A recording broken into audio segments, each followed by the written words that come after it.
All right, this is part one of a two-part series on ecosystem ecology. Let's get started.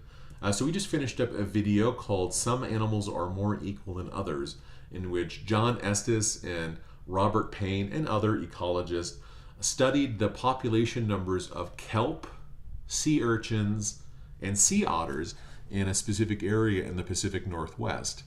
And what they found was that the population of organisms in an ecosystem is controlled not only by the number of plants in an area, but also by certain predators. Robert Payne called those predators keystone species.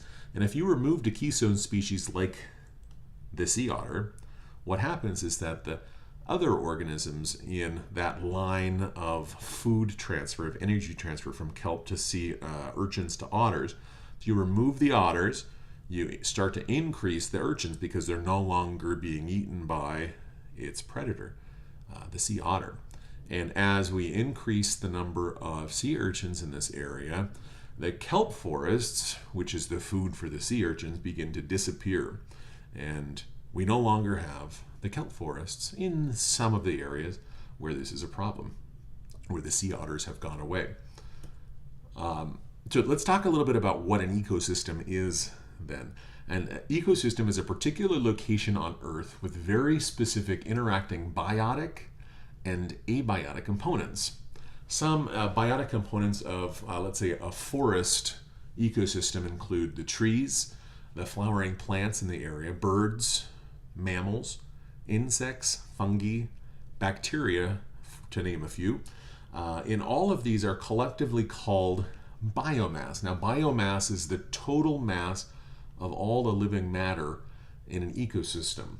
So if that's the biotic side, let's talk a little bit about what abiotic components are. Abiotic components are include sunlight and sunlight availability, the different temperature ranges in an area, the pH of the water, nitrates and phosphates, different nutrients that might be available to some of the plants, along with the actual water quality itself, and the salinity of the water, all that good stuff. The makeup of an ecosystem is highly dependent on a region's climate. This is why we live in a desert. Las Vegas and Henderson are located at a very specific latitude in our world here. So along the equator, just a little above and below the equator, we'll find tropical rainforests. Deserts are found at about 30 degrees north latitude, which is where we are. Also find deserts below that as well. We'll talk a little bit about why this happens when we get to weather. But I just wanted to let you know too that sometimes what we define as an ecosystem can be subjective. For example, an ecologist very well could say that there's an entire ecosystem that exists right here on this rotting log, for example. So while we care a little bit about locations and boundaries in the global arena, we also can say, well, there's an ecosystem here too. Which brings us to a discussion on ecosystem boundaries. Now, these ecosystem boundaries are determined by the living and non-living components in an area. And take a look here, the darker region is where we live, the Mojave Desert, which is found a little bit in Utah, Arizona, the southern area of Nevada, and in eastern parts of California. The Mojave Desert is a unique desert in all of the world in that it has a wide range of elevation differences ranging from 0 feet sea level all the way up to 1,600 feet. Our desert gets less than 2 inches of rain, for example, and summer temperatures can range upwards of 120 degrees Fahrenheit. In winter, especially in some of those higher elevations, the temperatures can get down to 0 degrees Fahrenheit. It's pretty windy in areas, and we also live in what's called a rain shadow. A rain shadow exists on the leeward side. That's the side away from the wind, on the right in this picture that you're looking at. So what happens is that a lot of the rain and the liquid brought up from the Pacific Ocean is dumped in the Sierra Nevada mountain ranges and the other mountain ranges of California before it gets to where we are, where it could potentially rain down on us. Some of the characteristics of some of the biotic features here in the Mojave Desert include the Joshua trees and yucca trees, This is a creosote bush, bighorn sheep, rattlesnakes, and desert tortoises. So ecologists don't just study the biotic and abiotic interactions in a specific ecosystem. They also study how energy and matter cycle through an ecosystem, as illustrated in this very complex food web that you're looking at. But before we get into food webs, I want you to think about where all of this energy ultimately comes from.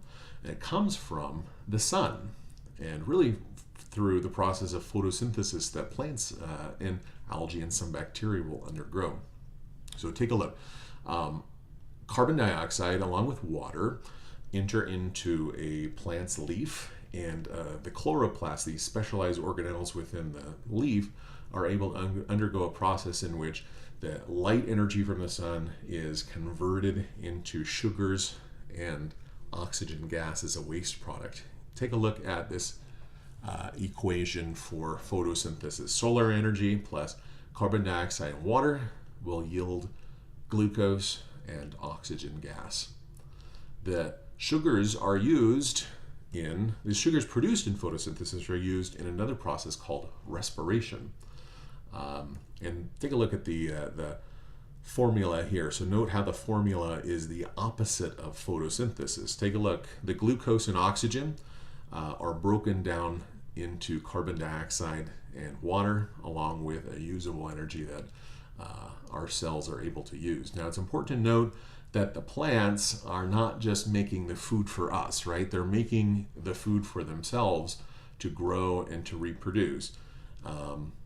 Right? Not only do plants undergo photosynthesis, they also undergo respiration as well. They have the mitochondria in their cells as well.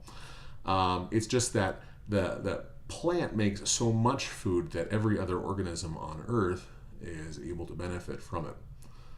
All right, so let's talk a little bit about the energy flow in an ecosystem. It all starts with the sun. The sun, solar energy, kinetic energy from the sun is being transferred to the producers. The producers undergo photosynthesis and turn the light energy into chemical energy. That energy is used by plants themselves and also by, algae and some bacteria. And chemosynthetic organisms, which are organisms that undergo chemosynthesis, which is the production of food energy from chemical energy rather than light energy. So that energy is used by the plants and also by consumers. It is important to note that the energy transferred at each level is not a one-to-one conversion. In accordance with the second law of thermodynamics, most of the energy is lost to heat as animals undergo respiration themselves. Now, the consumers can include herbivores, those organisms that are going to eat off of the plants directly, omnivores that eat both plants and animals, carnivores, which only eat other animals. Scavengers are pretty important in an ecosystem in that they help to break down some of the matter that might be left over after something dies. Detritivores also will do the same thing, and the decomposers like fungi and bacteria are going to ultimately recycle the matter and the energy back into the ecosystem. The producers are called autotrophs. Now take a look at that word right there. Auto, the prefix auto means self, and troph is Greek for nourishment. And so a producer is an autotroph. A producer is a self-nourisher, I suppose is what we can call them. Consumers are heterotrophs. The prefix hetero means different, so a heterotroph relies on different organisms for its nourishment, whether it is other plants or other consumers themselves. So if we were to take a look at that one ecosystem in the Pacific Northwest, the one with the kelp, the otters, and the sea urchins, ultimately all of this the energy entering into the system comes from the sun, and we can start to create a really simple food chain. The energy from the sun is transformed by photosynthesis into food through giant kelp, which are protists in the ocean. The sea urchins feed off of the giant kelp, and that energy is transferred and matter is transferred from the kelp to the sea urchin, which then is transferred to the sea otter. The kelp would be the producers. The sea urchins would be what are called the primary consumers, one up from the producers, and the sea otters would be the secondary consumers. As we saw in the video, some animals are more unique than others. There are problems when we begin to, as humans, mess around with this ecosystem. For example, if we eliminated one of the species, in this case this would be the keystone species, we'll start to see an increase in the number of sea urchins and a decrease in the number of kelp in the area. Thank you very much.